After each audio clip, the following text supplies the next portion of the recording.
Assalamualaikum warahmatullahi wabarakatuh. Alhamdulillahirabbil alamin.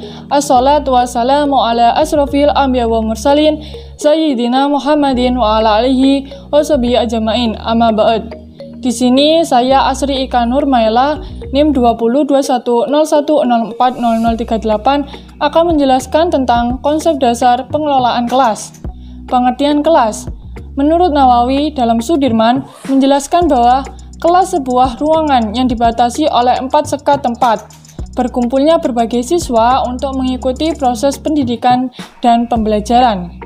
Menurut Saiful Bahri Jamarah menjelaskan bahwa kelas adalah sekelompok orang yang melakukan kegiatan belajar mengajar secara bersama-sama, memperoleh ilmu dari pendidik.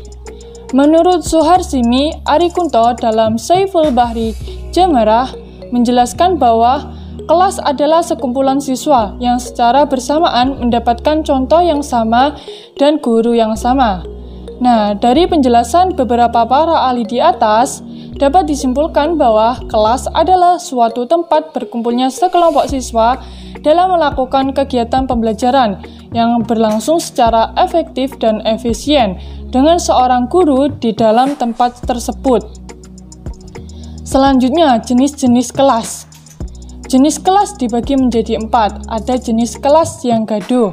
Nah, di kelas ini pendidik itu hampir sepanjang hari bertarung untuk menguasai kelas tersebut. Karena anak-anak di sini itu kebanyakan bandel. Bahkan di sini guru sempat atau sering memberikan semacam petunjuk, ancaman, hukuman, dan peringatan terhadap siswa. Namun siswa sering mengabaikannya. Nah, sehingga kelas ini terlihat tidak efektif. Selanjutnya ada jenis kelas yang termasuk gaduh. Nah, kelas ini pendidik itu mencoba membuat sekolah menjadi tempat yang menyenangkan untuk siswa dengan permainan dan kegiatan yang menyenangkan. Namun kelas semacam ini juga masih menimbulkan masalah. Tetapi kelas ini suasananya itu terlihat lebih positif dan baik daripada jenis kelas yang sebelumnya. Yang selanjutnya, yang ketiga ada jenis kelas yang tenang dan disiplin. Jenis kelas ini termasuk jenis kelas yang baik dan hebat. Karena di sini pendidik telah menciptakan banyak peraturan dan peraturan tersebut yang harus dipatuhi oleh siswa. Tapi kalau di sini itu pendidiknya atau guru itu keluar dari kelas ini, maka kelas ini bisa menjadi ribut atau kacau atau gaduh. Jadi efektifnya kelas ini itu guru tetap berada di kelas. Selanjutnya yang keempat ada jenis kelas yang berjalan dengan sendirinya. Nah, di sini pendidik itu sebagian besar menghabiskan waktunya untuk mengajar dan tidak menegakkan kedisiplinan. Kedisiplinan siswa. Di sini siswa itu mengikuti pelajaran dengan sendirinya tanpa diatur dan diawasi oleh pendidik. Jadi kelas ini itu meskipun pendidiknya itu atau guru keluar dari kelas ini, kelasnya itu tetap tenang. Jika ada suara bising, nanti guru itu memperingatkan, maka akan kembali tenang lagi. Selanjutnya, pengertian pengelolaan kelas.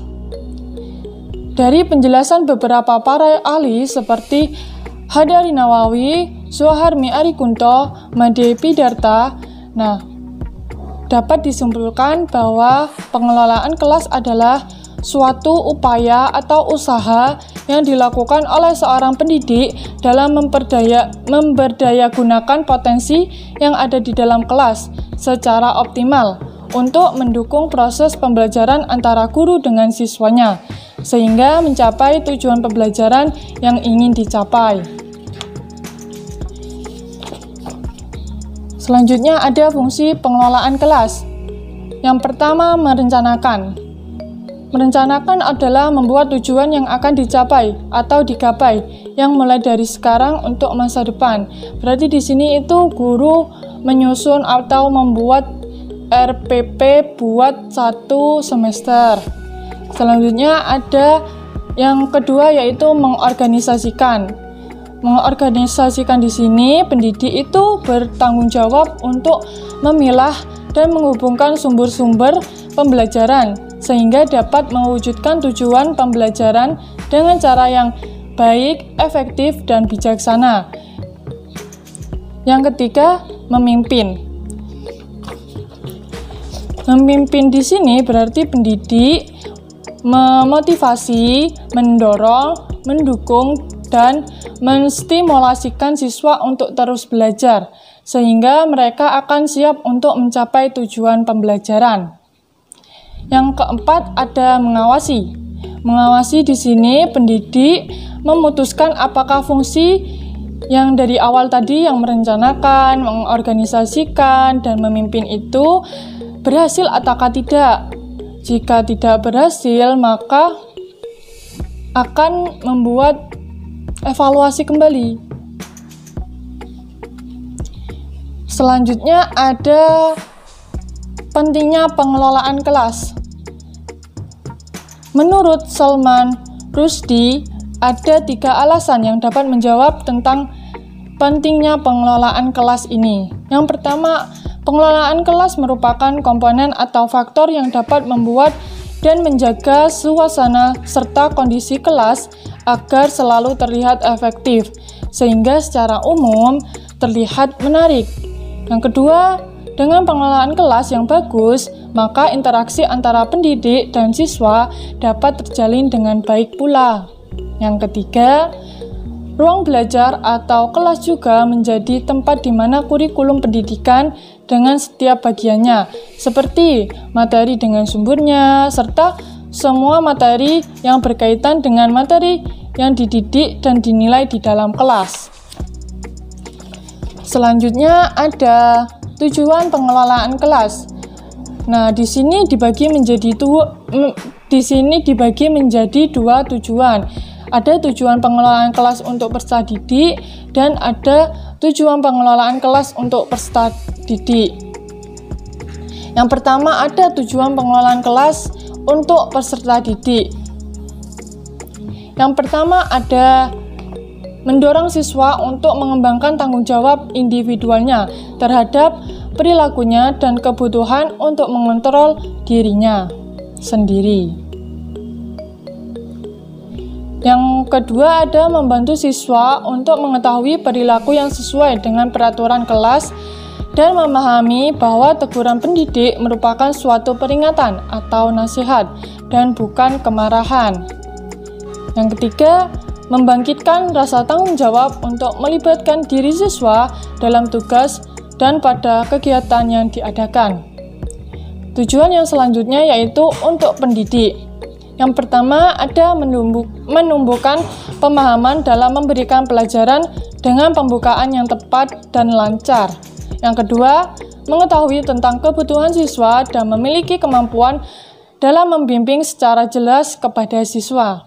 Yang ketiga, mempelajari bagaimana respon dengan baik terhadap perilaku siswa yang mengganggu. Yang keempat, memiliki sistem evaluasi yang lebih luas yang dapat digunakan sesuai dengan masalah perilaku siswa yang muncul di dalam kelas. Selanjutnya ada prinsip-prinsip pengelolaan kelas. Yang pertama ada hangat dan antusias. Di sini guru harus menunjukkan sikap hangat, akrab, dan antusiasnya kepada siswa. Yang kedua, tantangan. Di sini guru memiliki tantangan dalam menggunakan kata-kata, tindakan, dan cara kerja ataupun bahan ajar yang dapat meningkatkan gairah atau semangat siswanya untuk belajar. Yang ketiga, ada bervariasi. Di sini pendidik memanfaatkan alat atau media yang bermacam-macam setiap kegiatan pembelajaran. Yang keempat, keluasan. Di sini pendidik itu tidak kaku dalam mengajar atau cara mengajarnya. Jadi bisa mengubah strategi atau metode pengajarannya. Yang kelima, penekanan pada hal-hal yang positif.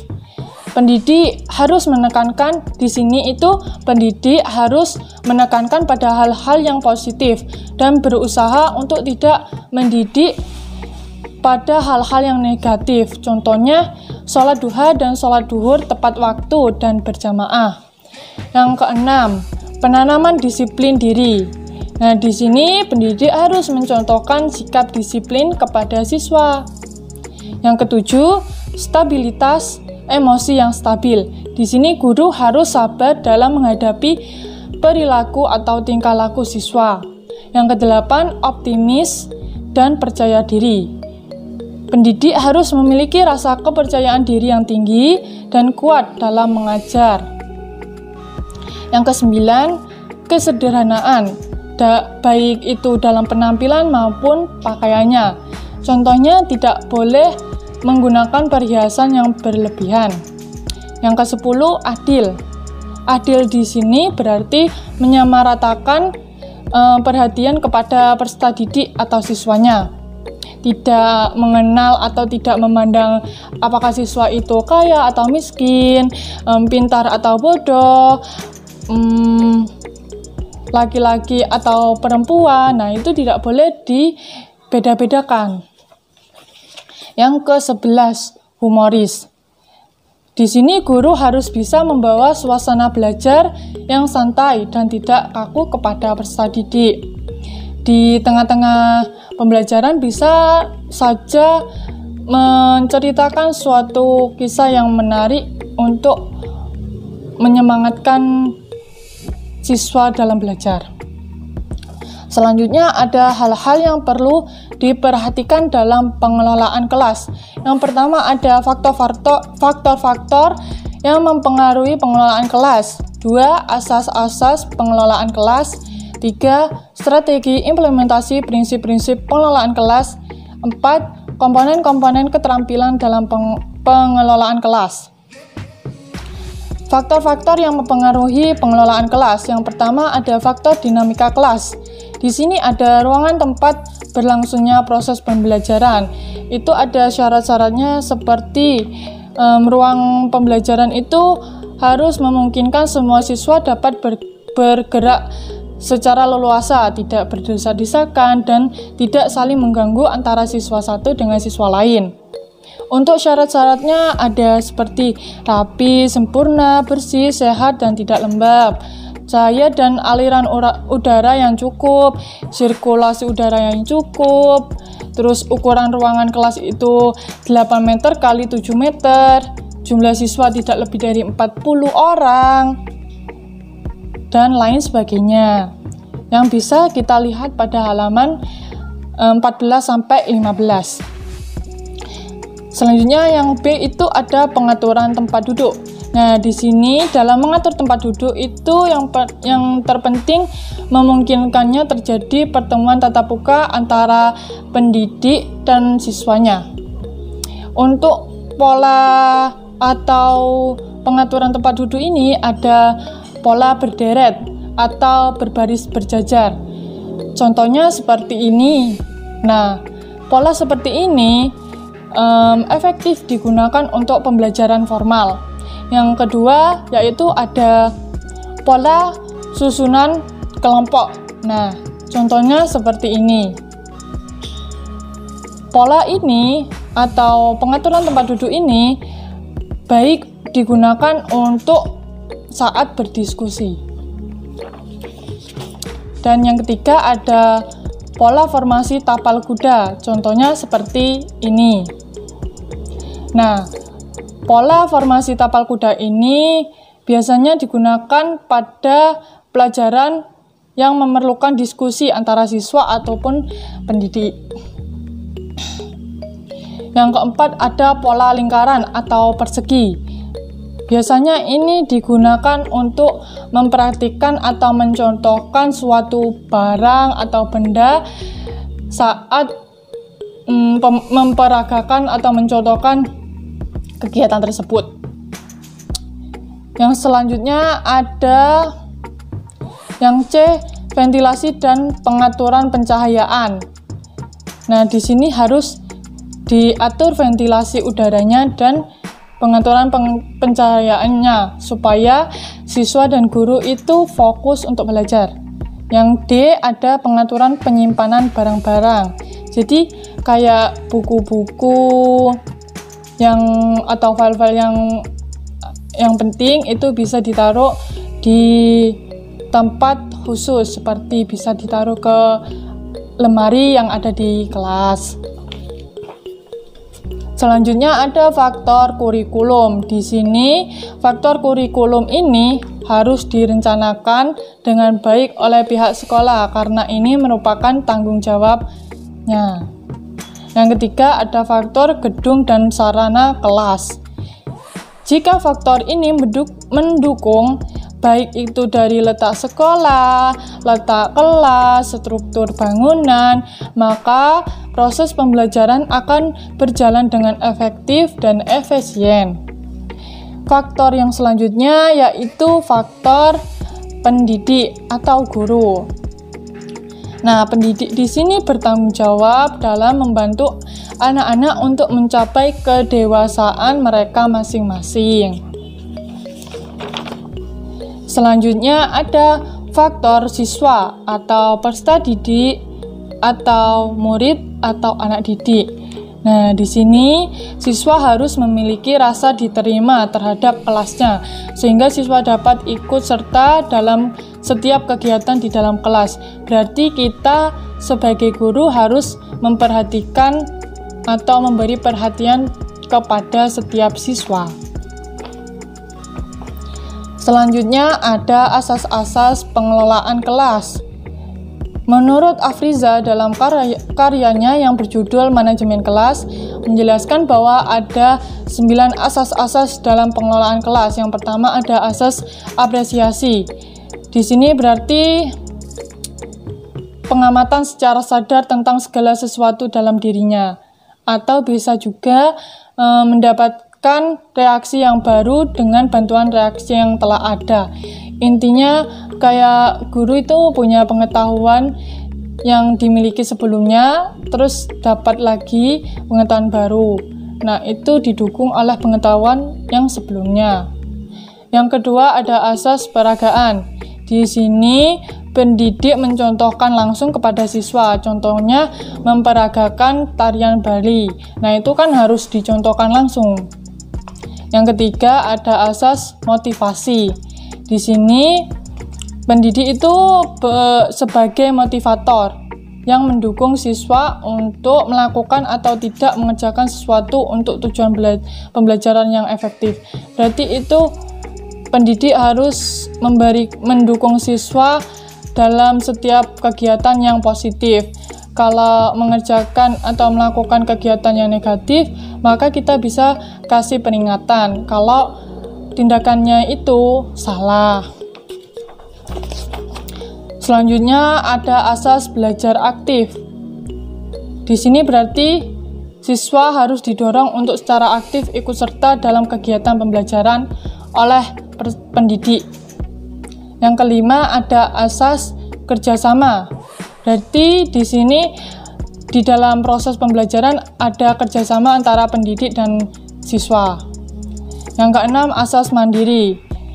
Di sini berarti pendidik sebagai fasilitator harus memiliki pilihan untuk dapat menghubungkan pengetahuan baru dengan pengetahuan yang sudah dimiliki, supaya siswa dapat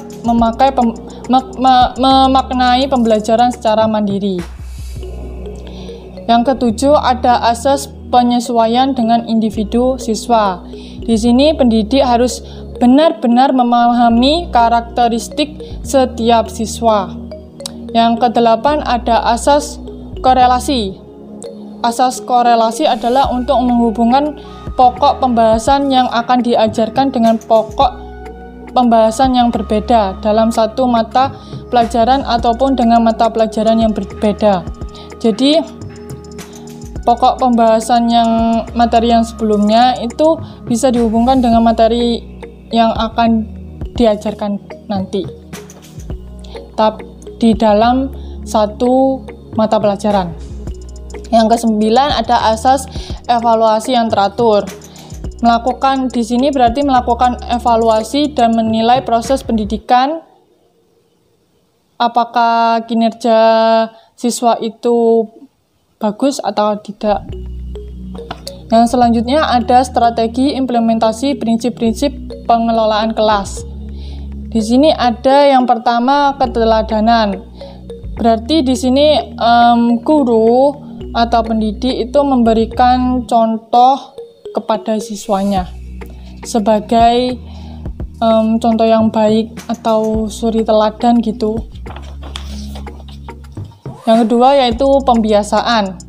Pembiasaan adalah menerapkan suatu kegiatan secara kontinu atau terus-menerus agar menjadi sebuah kebiasaan. Yang ketiga, melalui cerita ataupun contoh. Berarti di sini guru bisa memberikan suatu contoh yang tepat dengan materi pelajaran yang diajarkan.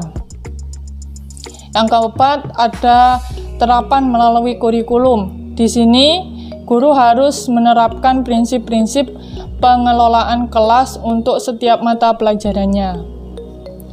Selanjutnya ada komponen-komponen keterampilan dalam pengelolaan kelas. Keterampilannya itu ada keterampilan penciptaan. Yang pertama ada keterampilan penciptaan dan pemeliharaan kondisi belajar.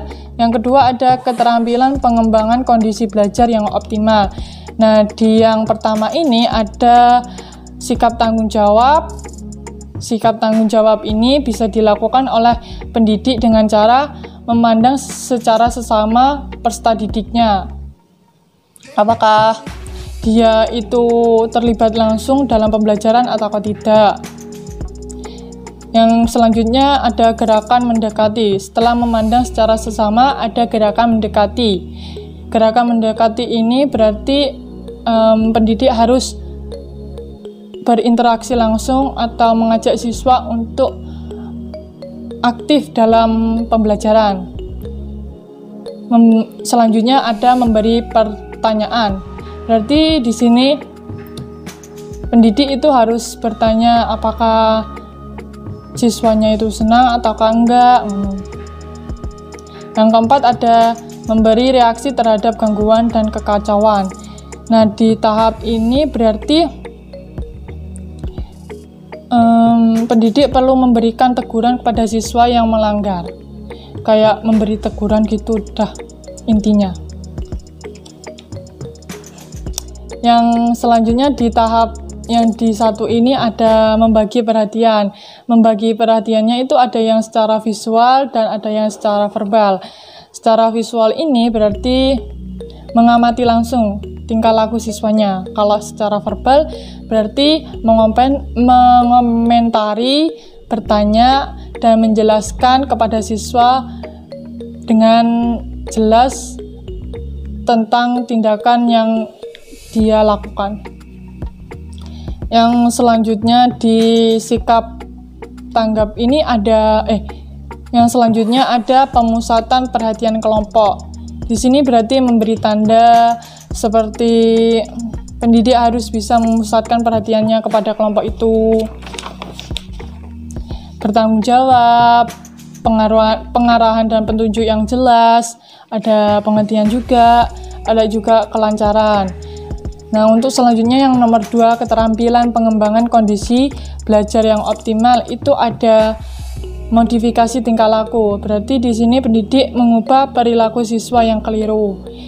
Ada juga pendekatan pemecahan masalah kelompok. Di sini bisa melakukan caranya itu kalau mau memperlancar tugas-tugas dari siswa itu pendidik bisa mengupayakan terjadinya kerjasama yang baik dengan siswa dalam melaksanakan tugas. Ada juga peserta didik itu mengikuti dan membangun kembali semangat belajar siswa dan menangani konflik yang muncul di kelas.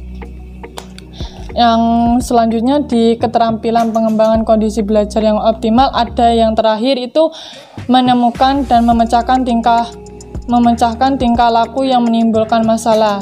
Di sini berarti pendidik harus bisa menemukan masalah-masalah dari perilaku siswanya, dan setelah mengetahui masalah-masalah tersebut, setelah itu pendidik harus bisa menemukan solusinya.